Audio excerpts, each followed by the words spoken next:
Eleições. O que vai impactar na sua vida agora no Café com Política. Às 8h35 da manhã, hoje aqui no Café com Política, a gente tem o prazer de receber o deputado federal pelo PSL, Léo Mota. Ele é presidente da Comissão de Fiscalização Financeira e Controle da Câmara dos Deputados. Deputado, bom dia, bem-vindo, prazer recebê-lo aqui. Bom dia, Rodrigo. Bom dia, Thalita Marinho. Bom dia, deputado. Um bom dia a todos os ouvintes da Rádio Super, a rádio que faz a diferença na Grande BH, em Minas e no Brasil. Muito obrigado pelas palavras. Deputado, para a gente começar, o senhor é um deputado de primeiro mandato, era vereador em Contagem, se elegeu deputado federal e assumiu a presidência de uma comissão importante na Câmara dos Deputados, que é a Comissão de Fiscalização Financeira e Controle. Mais importante ainda no momento em que o país discute muito a importância de corte de gastos, de repensar a questão financeira que envolve o país. E eu pergunto para o senhor, à frente dessa comissão, quais são as prioridades que o senhor tem? Rodrigo, as prioridades é atender os anseios da população brasileira, que demonstrou nas urnas o desejo de transparência, de economia, de responsabilidade com a coisa pública, que é o que nós percebemos ao longo dos últimos anos, que isso não ocorreu. E isso transfere a nós, parlamentares, esta responsabilidade que é o desejo do povo, e muito especial em presidir uma comissão tão importante, com tanta abrangência em todas as áreas temáticas, né, da estrutura da União. Então nós estamos muito animados para que possamos fazer um bom trabalho e desempenhar aquilo que a população precisa, deseja, e dentro das prerrogativas dessa tão importante comissão. Deputado Rodrigo falou em momento de economia, né, que o governo tenta de todas as formas economizar. Inclusive o governo faz hoje um novo leilão de terminais portuários. O que isso representa para o governo hoje? O governo, isso representa para a população brasileira o que foi dito em toda a campanha do presidente Bolsonaro. Essas privatizações, essas concessões, vêm a enxugar a estrutura pública e trazer mais recurso para o nosso Brasil. Foi feito recentemente a licitação da Ferrovia Norte-Sul, foi feita as licitações, as concessões, né, dos aeroportos, que trouxe também acima da expectativa, né, esses leilões, estas privatizações.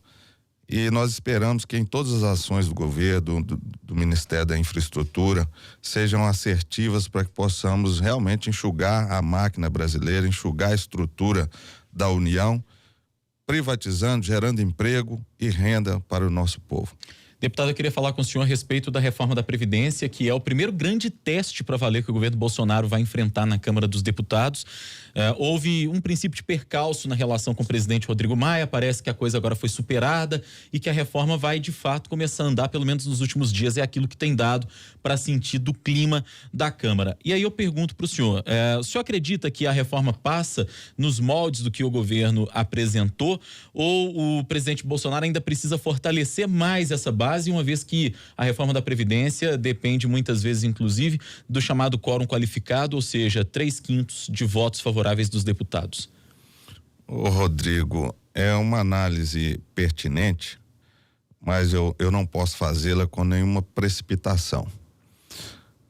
A PEC 06 está na casa, foi confirmado o relator há 5 ou 6 dias, me parece. O compromisso do relator, o deputado Marcelo Freitas, é apresentar, né, até o próximo dia 17, e será criada a comissão especial, que será avaliado. Seria uma precipitação antecipar aqui esta sensação, uma vez que o plenário, o parlamento é soberano e serão feitas várias emendas, será dialogado. Teremos audiências públicas, como já começaram com o ministro Paulo Guedes, e nós temos uma responsabilidade para com o Brasil, mas temos que avaliar todos os pontos para que possamos apresentar uma proposta justa que atenda a maioria da população e principalmente os menos favorecidos. Então seria uma precipitação da minha parte qualquer posicionamento, né, de dizer que sim ou não, porque cabe ainda a várias análises e emendas e, sobretudo, ser colocado para o plenário, que é soberano, para que os parlamentares possam julgar se é bom ou se precisa ampliar. Então, eu quero ter muita cautela nesse momento. Eu estou estudando todos os dias a reforma para que eu possa também dar a minha contribuição nesse tema tão importante, nesse momento tão importante para o Brasil. Nós temos que ter muita responsabilidade em qualquer posicionamento. Então, eu prefiro aguardar. Está sendo avaliado, estamos estudando, estamos fazendo audiências públicas, vamos apresentar emendas para que possamos amenizar e fazer o melhor para a população brasileira. O senhor disse que está estudando a reforma, já percebeu alguma intervenção que o senhor acredita que possa fazer no sentido de melhorar o projeto, a proposta apresentada pelo governo? A princípio, Rodrigo, eu acho que essa regra de transição, né? E principalmente a idade mínima, nós temos que avaliar, foi pauta da minha campanha e nós temos que ter responsabilidade, né, para que possamos atender o nosso povo, um povo tão sofrido e que gerou muita expectativa nesse momento do Brasil. Diminuir a idade mínima, seria isso?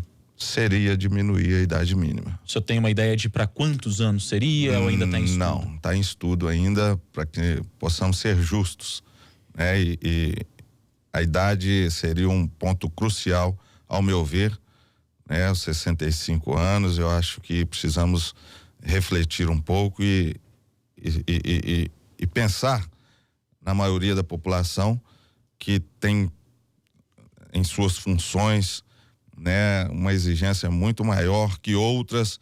Tem que ser uma reforma que trate com igualdade os iguais e com desigualdade os desiguais. Tem que ser justo.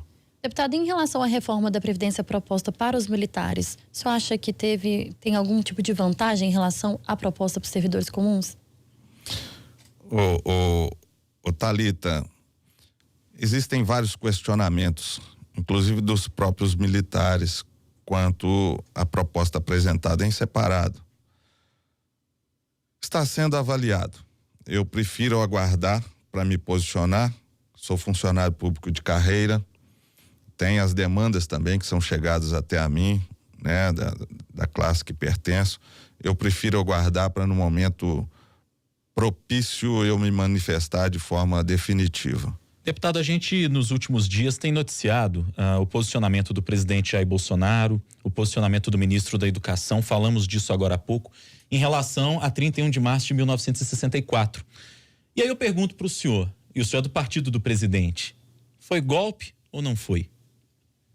Rodrigo, ser do partido do presidente não retira as convicções pessoais, só deixando muito claro, mas eu acho que foi um movimento da época, ao ver de alguns necessário, de outros excesso. Acontece que o Brasil foi devolvido a nós e a nossa democracia cada vez mais consolidada. Nós temos o direito do livre pensamento, cada um pensa à sua maneira, mas acho que todos os movimentos são válidos, como de julho de 2014, que a população foi às ruas. Acho que todos os movimentos são válidos. O que importa é que nós cada vez mais possamos consolidar a nossa democracia e que cada um de nós, principalmente agentes políticos, tenhamos responsabilidades, né, e bom senso para que possamos cada vez mais entregar aos brasileiros o Brasil que os brasileiros querem. O senhor vê 64 e os anos que se seguiram como ditadura ou como regime militar?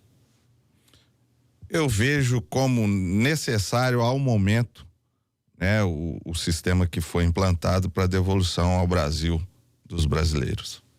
Deputado, antes de ser deputado, o senhor foi vereador em Contagem e ontem o governador Romeu Zema e a Associação Mineira de Municípios assinaram, né, algumas negociações em relação aos repasses que o Estado devia aos municípios mineiros. Enquanto vereador, como que o senhor estava acompanhando essa crise que o Estado vivia, principalmente em relação a esses repasses? Como que o senhor acha agora que os municípios, principalmente Contagem, onde o senhor foi vereador, vai andar daqui para frente? Na verdade, Thalita, como vereador, eu acompanhei muito pouco por estar focado dentro do município, mas hoje como um deputado federal eu acompanho um pouco mais de perto, embora sem extrapolar as prerrogativas, né, do deputado federal, mas sempre preocupado com o bem-estar dos mineiros. Eu vejo com bons olhos, foi assinado ontem este compromisso do governador Zema, que acho que tem que ter um pouco mais de diálogo com os agentes políticos que têm essa sensibilidade e podem contribuir cada vez mais para uma gestão mais eficiente, que os mineiros como os brasileiros esperam, né, tanto do presidente da República quanto do nosso governador, que após esses 100 dias nós tenhamos ações efetivas que impactam diretamente a melhorar a vida dos mineiros e dos brasileiros. Deputado, o senhor foi vereador, como a Thalita destacou agora há pouco, eleito deputado federal, com uma votação bastante expressiva até para alguém que chegou pela primeira vez à Câmara dos Deputados. E o senhor se torna automaticamente uma liderança em Contagem, uma liderança municipal competitiva. Ano que vem nós temos eleição para a prefeitura. O partido do senhor, o PSL, tem também um outro nome, que é do deputado estadual professor Irineu, que é também um nome, diria, competitivo dentro do partido, para a gente pensar numa disputa à prefeitura. O senhor se coloca como pré-candidato à prefeitura de Contagem, algo que está no horizonte do senhor? O partido tem discutido isso? Ô Rodrigo, as discussões políticas da cidade, elas começam a acalorar. Como agente público, como um ex-vereador da cidade por 2 mandatos, sendo um dos vereadores mais votados nas 2 eleições, sou o deputado federal mais votado da cidade, majoritário, não tem como não discutir a cidade. Me postar como pré-candidato seria uma precipitação, mas digo que discutirei, né, as pautas políticas da cidade efetivamente, e o projeto do partido nós vamos discutir em conjunto com as lideranças da cidade, com as forças da cidade, inclusive com o deputado Irineu. Existem as regras estatutárias que serão cumpridas, mas sempre no diálogo, sempre na composição, e me colocar como pré-candidato eu acho que seria uma precipitação, embora eu tenha só 2 meses como deputado federal, mas reafirmo o compromisso com a cidade, reafirmo a minha liderança como deputado mais votado e já começarei de forma mais intensa discutir a pauta política do ano que vem. Reta final do Café com Política. Antes de encerrar, tem o nosso Hora do Bate-Pronto. No Café com Política, Hora do Bate-Pronto. Perguntas objetivas, respostas objetivas, são 6 perguntas. Combinado, deputado? Combinado. Vamos começar, Thalita? Vamos, deputado. Diferença entre a Câmara de Contagem e a Câmara Federal? A dimensão. Sustentação do governo Bolsonaro. Está sendo construída. Filhos do presidente são inconvenientes? Cada um tem um posicionamento. Reforma da Previdência. Necessária, mas precisa de análises profundas. Pautas como casamento gay e escola sem partido? Polêmicas. Candidato a prefeito de Contagem no ano que vem? Agentes públicos sempre à disposição. Muito bem, conversamos com o deputado federal Léo Mota, do PSL, ele que é presidente da Comissão de Fiscalização Financeira e Controle da Câmara dos Deputados, foi nosso convidado de hoje aqui no Café com Política. Gostaria de agradecer pela sua gentileza de vir aqui conversar conosco, deputado, foi um prazer.